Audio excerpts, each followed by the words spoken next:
श्रीमद् भगवत गीता के इस प्रथम अध्याय में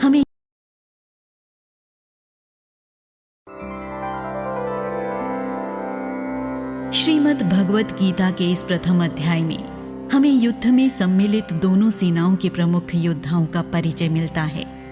यहाँ राजा धृतराष्ट्र के प्रश्न हैं और महर्षि व्यास से दिव्य दृष्टि का आशीर्वाद प्राप्त संजय के उत्तर हैं। साथ ही यहाँ पर कौरव सेना के सामर्थ्य को लेकर दुर्योधन के गर्व का और युद्ध की परिणति के साथ होने वाली भयंकर और विनाशकारी स्थिति को लेकर अर्जुन की द्विधा मनः स्थिति और उसके शोक का वर्णन किया गया है। तो इस प्रकार आरंभ होता है श्रीमद् भगवत गीता के प्रथम अध्याय अर्जुन विषाद योग का। श्री परमात्मने नमः। श्रीमद्भगवत गीता अथ प्रथमोऽध्यायः। धृतराष्ट्र उवाच धर्मक्षेत्रे कुरुक्षेत्रे समवेतायुयुत्सवः मामकाः पाण्डवाश्चैव किमकुर्वत संजय। राजा धृतराष्ट्र संजय से पूछ रहे हैं कि हे संजय, धर्मभूमि कुरुक्षेत्र में युद्ध की इच्छा से एकत्र हुए मेरे और पांडु के पुत्र क्या कर रहे हैं।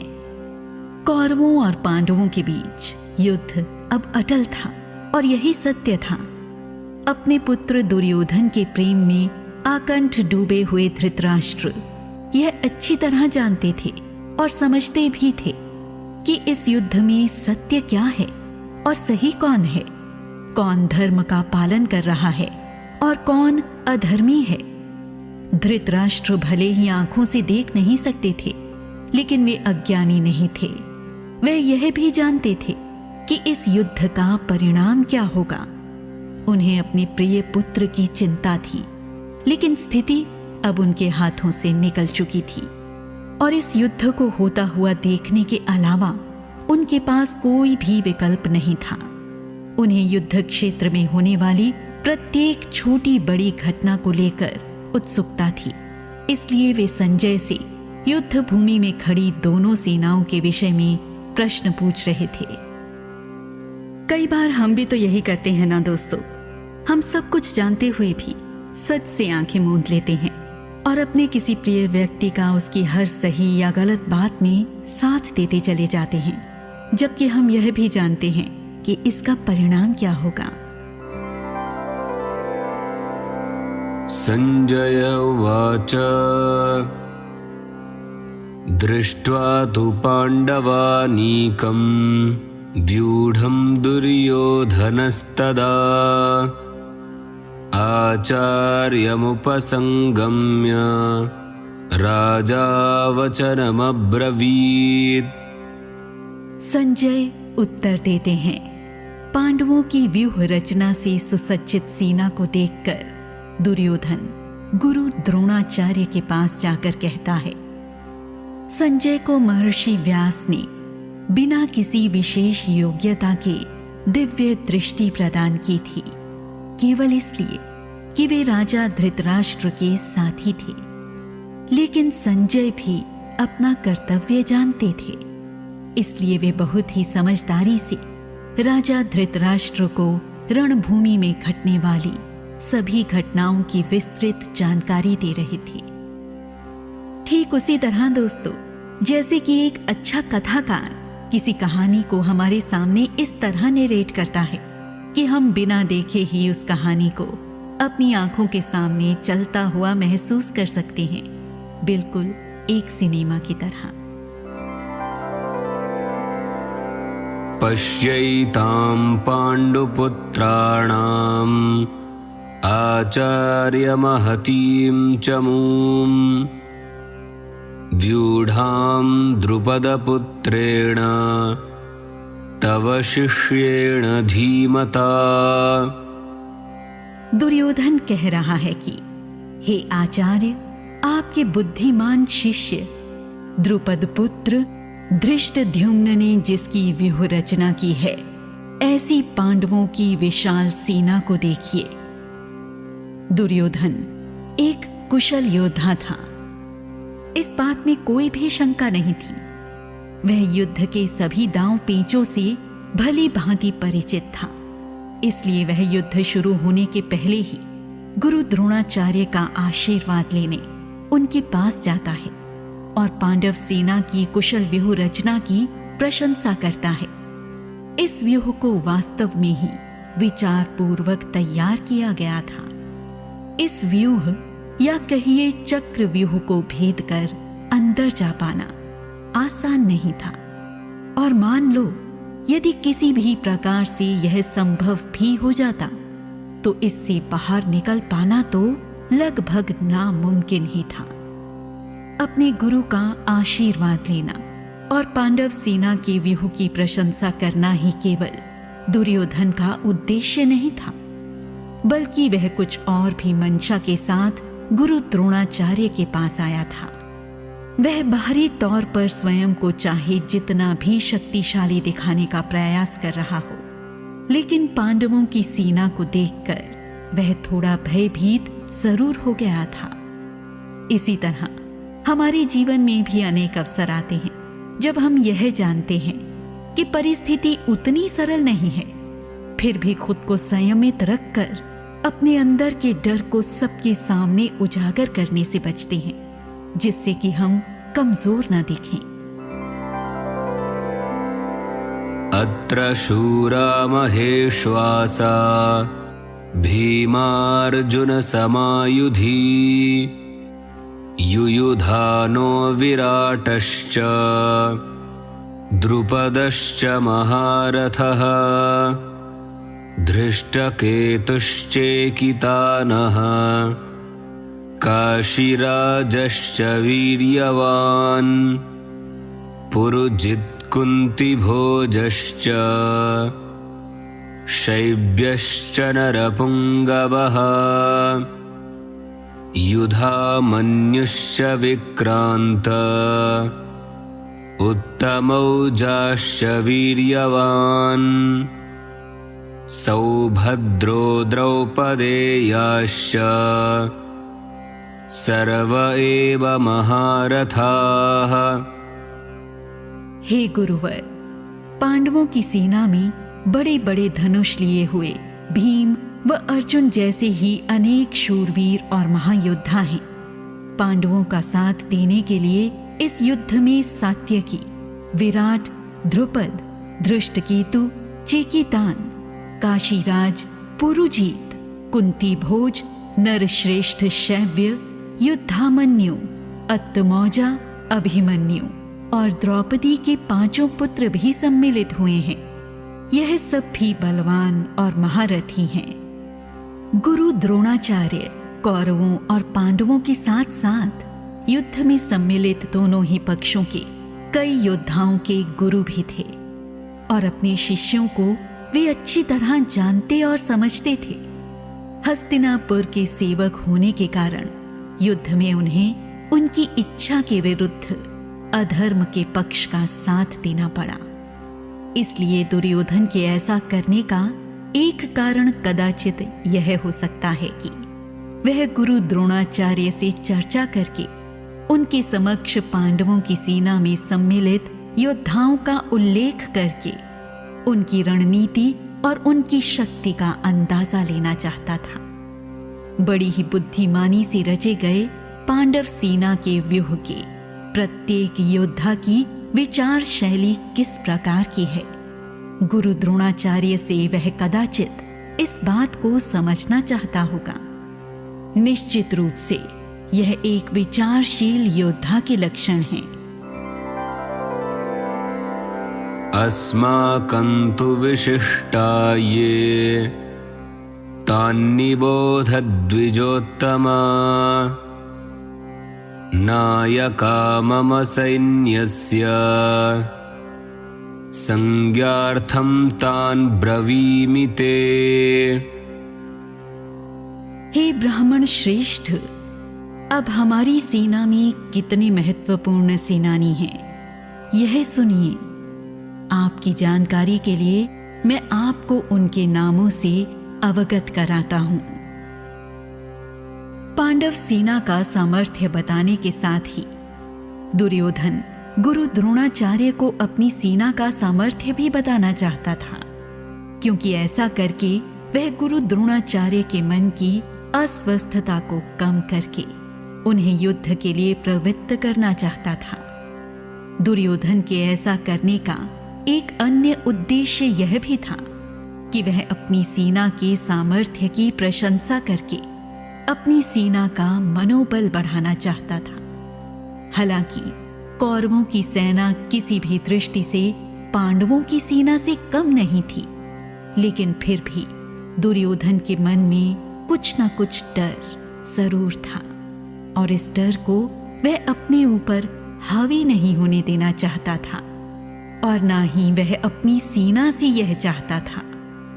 तो दोस्तों, यहाँ हमें दुर्योधन से यह सीखना चाहिए कि जब भी हमारे मन में किसी भी प्रकार का संदेह या डर होता है, तो हमें अपने आप को संयमित रखने के लिए उस बात के नकारात्मक पक्ष को पूरी तरह इग्नोर करके उसके सकारात्मक पहलू पर ही ज्यादा ध्यान देना चाहिए।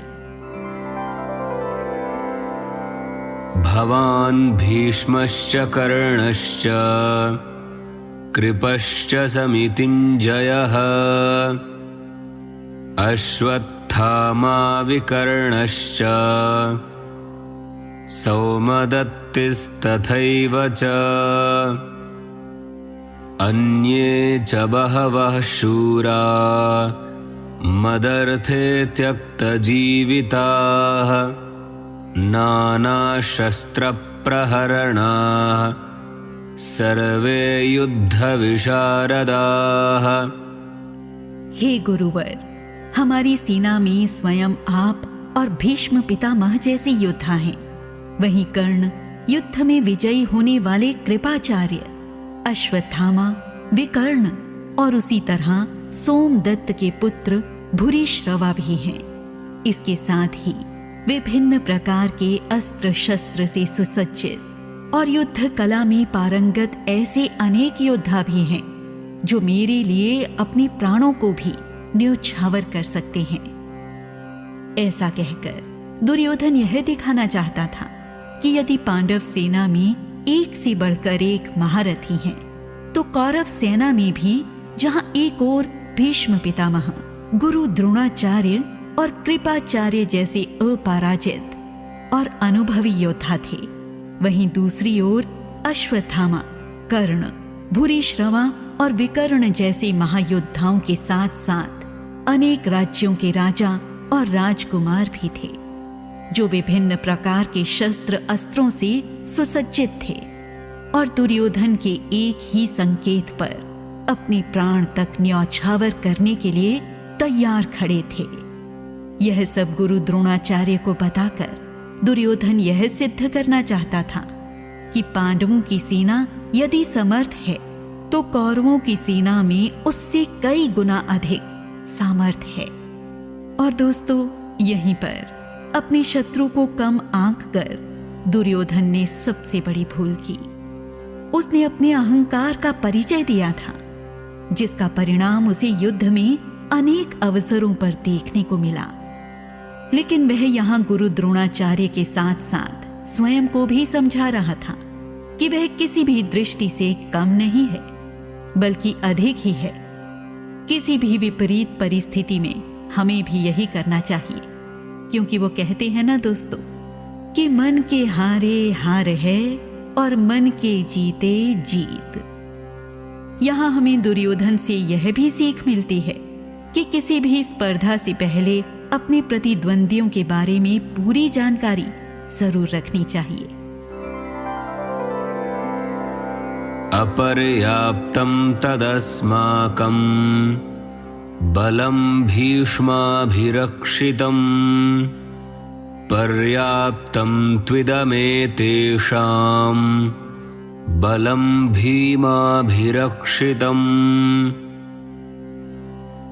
गुरुदेव, हमारी सेना जिसके संरक्षक स्वयं भीष्म पितामह हैं, वह अजिंक्य हैं। उनका सैन्य बल भी अमर्यादित है।